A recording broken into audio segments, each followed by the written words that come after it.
At first light, Frostpine Trail shimmered with frost-tipped needles and dawn mist drifting through ancient spruce. Ranger Elise Moreno stepped onto the wooden bridge spanning Crystal Creek, radioing base camp. Hiker Logan Price checked in at 0600 hours, ETA 1200. No sign yet. Behind her, two fellow rangers adjusted pack straps, scanning the sun-dappled undergrowth. Logan, a seasoned mountaineer with 5 years' experience in the park, had set off before dawn wearing a bright red jacket and carrying a GPS beacon. His plan: a solo loop past Whispering Falls, around Mirror Lake, then back to base. By midday, the winds had picked up, rattling pine cones onto the trail and raising snow dust off shaded rock faces. Yet Logan's radio remained silent, and the GPS pinged only a single waypoint, his departure point. Elise consulted her tablet's map overlay. Frostpine's trail forks, beneath an enormous spruce, known locally as the Cathedral Tree. From there, the path narrows into game trails, winding through a fern-carpeted ravine. He must have veered off, she said, voice tight with worry. The cut banks along the canyon edge are treacherous. One wrong step and he could be anywhere. A crisp breeze carried the distant murmur of rushing water, but no human voice called back. Rangers split into two parties, one heading upriver toward Whispering Falls, the other pushing into the ravine's shadow where underbrush was thickest. Elise led the ravine team, boots crunching over frost-hardened leaves. Each step revealed broken twigs and animal tracks, deer, fox, but no sign of Logan's footprints. The midday sun filtered through towering spruce trunks, casting long shadows that danced with every gust. Elise paused by the cathedral tree's massive root ball, tapping her radio. Nothing yet. We scan the ravine mouth and spiral outward. Her voice echoed back only static. As the party ventured deeper, the trail disappeared beneath a tangle of low branches. Sunlight dimmed to a green gloom. Elise's heart tightened. Without Logan's beacon or a clear trail, the search risked becoming a dangerous blind foray. Yet, as she raised her hand to call a halt, a sudden, unmistakable sound cut through the silent forest. A high-pitched, playful roar, like the shriek of a small child or, impossibly, the bellow of a bear cub. Uncertain, the rangers exchanged looks.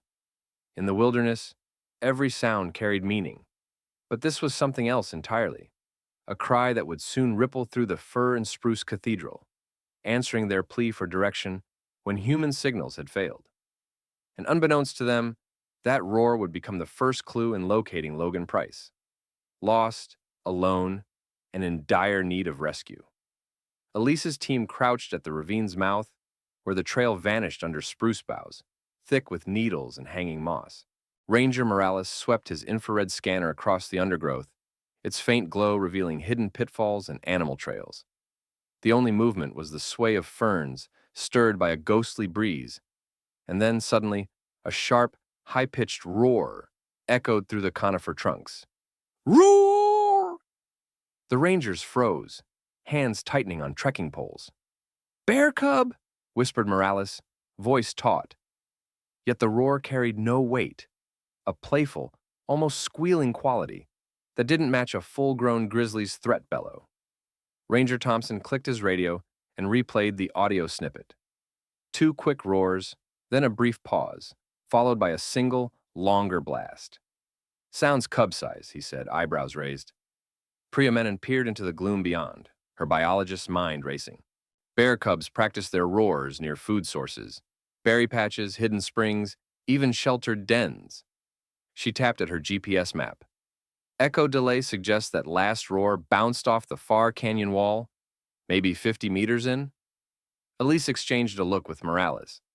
So the cub's calling from across the ravine, she surmised. If we follow those echoes, we might circle to higher ground and find Logan. The idea felt audacious, tracking a playful cub through unknown brush instead of a lost hiker's meager tracks. But with no radio contact and shadows lengthening, any lead was precious. They fanned out, rattling their bear bells to avoid a surprise encounter, and angled their steps toward the echo's origin. Each roar now a beacon. Twice they paused to confirm the pattern. Roar, roar. pause, roar, each sequence delivering fresh triangulation data. The ravine's walls, slick with moss, reverberated the cub's calls, turning hollow gullies into guiding corridors. With each echo, Elise's confidence grew. "This cub's den must be above the cliff's bend," she mouthed. Rangers followed her lead, scrambling over fallen logs and squeezing through cedar thickets. Every time the cub's roar rang out, they adjusted their bearing, northwest, then north again, steering toward whisper-soft pine needles and the promise of higher ground.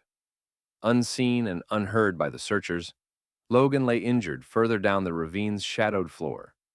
But above him, a bear cub's playful practice was echoing through the forest's cathedral, transforming innocent vocalization into nature's own search and rescue signal, an echo that would soon mark the difference between life and death. Elise pressed her gloved palm against the rough bark of an ancient spruce, listening intently. The cub's next roar, R-R-O-A-R, roar, roar, pealed through the ravine, its two sharp blasts, followed by a prolonged wail. She tapped her stopwatch. The first two roars were separated by 3.7 seconds, then a 4.5-second pause before the final cry. Each howl echoed off opposite walls of the ravine, arriving at her ears with subtle shifts in timing and volume. "Two short, one long," Elise murmured, scribbling notes on her map overlay.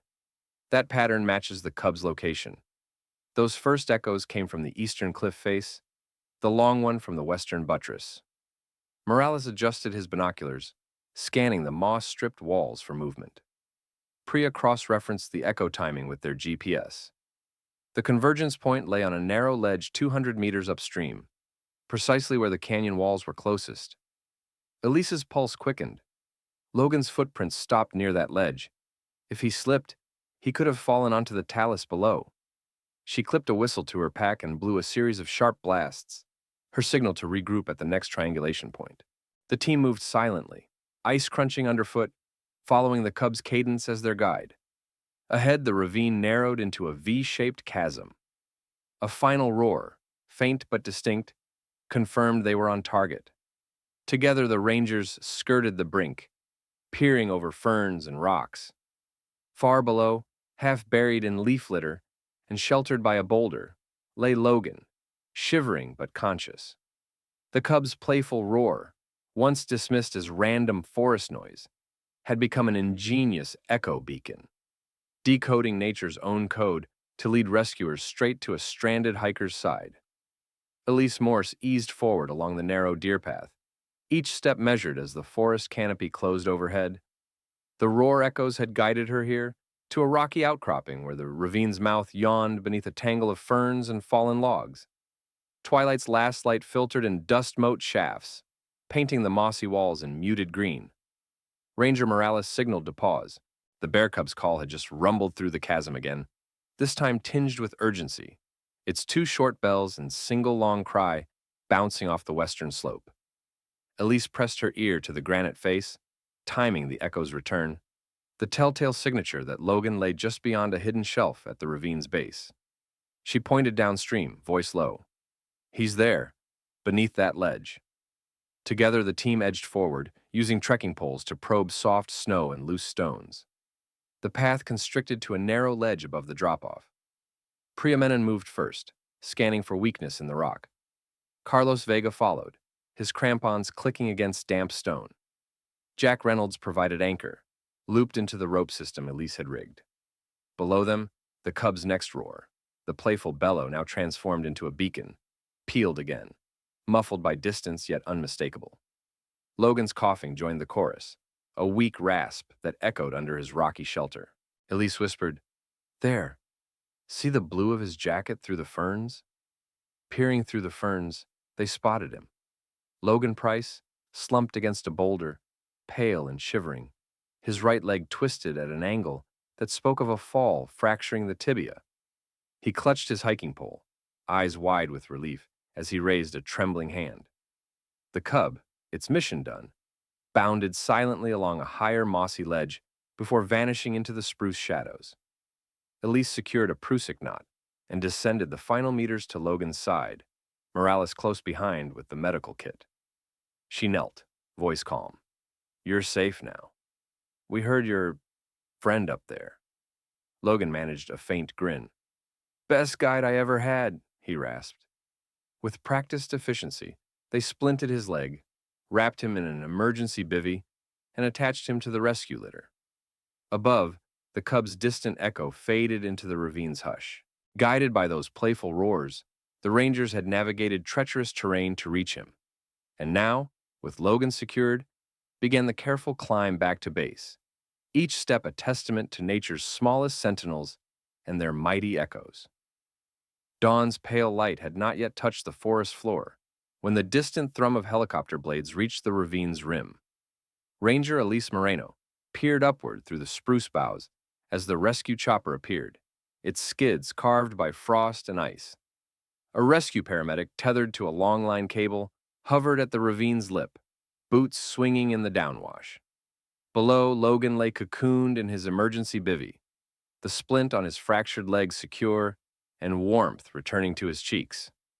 Elise signaled to the pilot, pointing at the narrow clearing above the ravine's mossy walls. With a fluid motion, the paramedic dropped to the ground, unfastened from the cable, and sprinted the 10 meters across whetstone and pine needles to Logan's side. Logan Price, the medic called, voice clear against the rotor wash. Can you move your arms for me?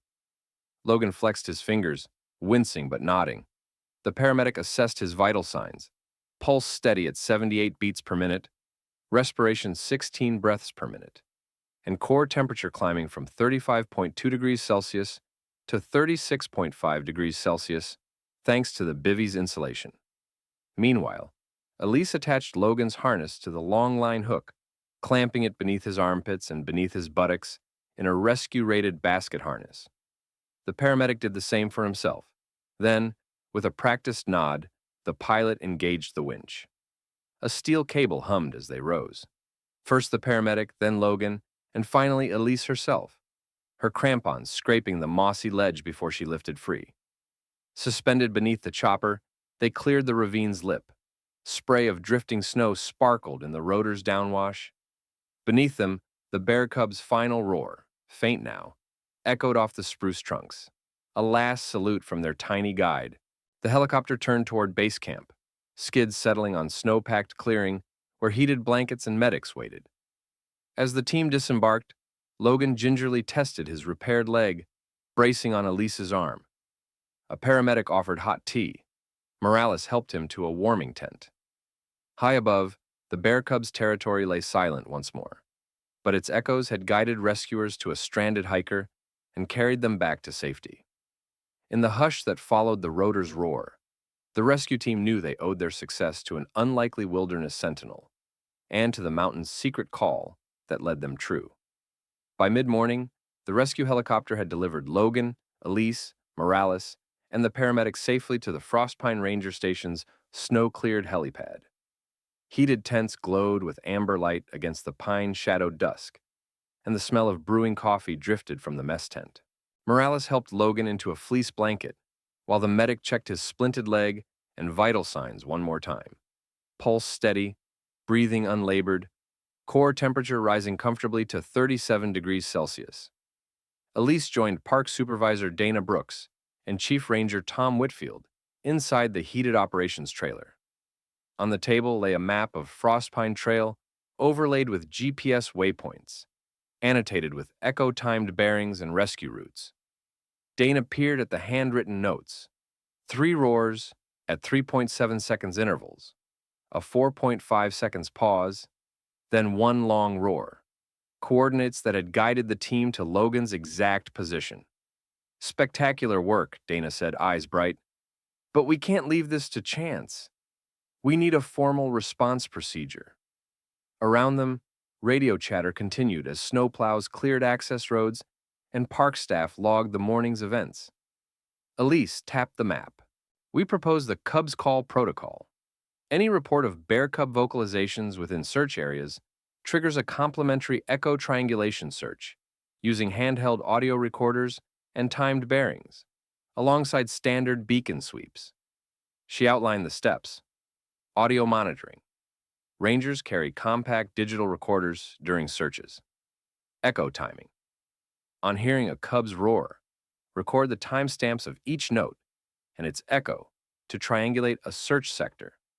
Beacon integration. Cross-reference echo data with GPS beacon pings and last known footprints. Wildlife safety. Approach cubs cautiously. Use non-invasive methods and maintain a safe distance to avoid stressing the animal. Chief Whitfield nodded. Brilliant. It turns innocent wildlife behavior into a life-saving ally. He radioed the regional office. Stand by to update our search and rescue manual with the Cubs Call Protocol. Effective immediately. Outside, Logan emerged wrapped in a bright parka. Thanks flowing in from volunteers handing out hot chocolate. He approached the ranger station's bulletin board, where a new flyer bore a smiling bear cub illustration and instructions for hikers. If you hear cub roars in search areas, listen for echo patterns, report to rangers ASAP. As darkness fell, Elise stood outside the operations trailer, gazing up at the spruce-lined sky. Somewhere high in the ravine, a lone cub might still be honing its playful roar, unaware that its voice had bridged wilderness and rescue teams alike. With the Cubs Call Protocol now enshrined in park procedure, future lost hikers would have an unexpected ally in nature's smallest sentinel, and the wilderness, once hostile and silent, would ring with promise instead of peril. Weeks after Logan's rescue, Frostpine Ranger Station buzzed with a new energy. Rangers gathered beneath the signboard in the parking area, where Dana Brooks had posted the official Cubs Call Protocol flyer, beside photos of the bear cub in mid-roar and Logan's smiling face wrapped in a recovery blanket. Volunteers thumbtacked additional laminated copies to trees around the trailhead, ensuring every hiker would learn to listen for bear cub echo patterns. Elise Moreno organized a small ceremony at the cathedral tree, the colossal spruce under which search parties first lost Logan's tracks. A team of rangers, local volunteers, and park biologists assembled as the late afternoon sun slanted through gold and green needles. Children from the ranger-led junior warden program held handmade signs, "Thank you, Little Roarer," and "Bear Cub Beacon." Chief Ranger Tom Whitfield stepped forward and unveiled a bronze plaque mounted on a stone plinth. An adorable cub poised mid-roar with concentric echo lines radiating outward. The inscription read, "In honor of Frostpine's tiniest hero, whose playful roar guided our search and saved a life. September 14th, 2025. Elise placed a small bouquet of alpine flowers at the base, sprigs of lupine, fireweed, and bearberry, then invited Logan Price to say a few words. Supported by his crutch, Logan addressed the crowd, voice steady. "I wandered off the trail and feared I'd be trapped forever. But that cub's roar told the rangers exactly where to find me. I owe my life to nature's smallest sentinel." Applause rippled through the assembled group. That evening, as dusk settled over Frostpine Trail, campers gathered around a crackling campfire. Ranger Morales led a story session, recounting the exact echo-timed intervals. 3.7 seconds, 3.7 seconds, pause 4.5 seconds, then 3.7 seconds, that had mapped Logan's location. Children huddled close, eyes wide, believing the woods to hold both danger and benevolence in every rustle and call.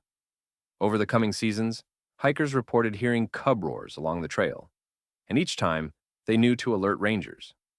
The park's search and rescue teams trained with audio recorders to triangulate echoes, ensuring no call went unanswered.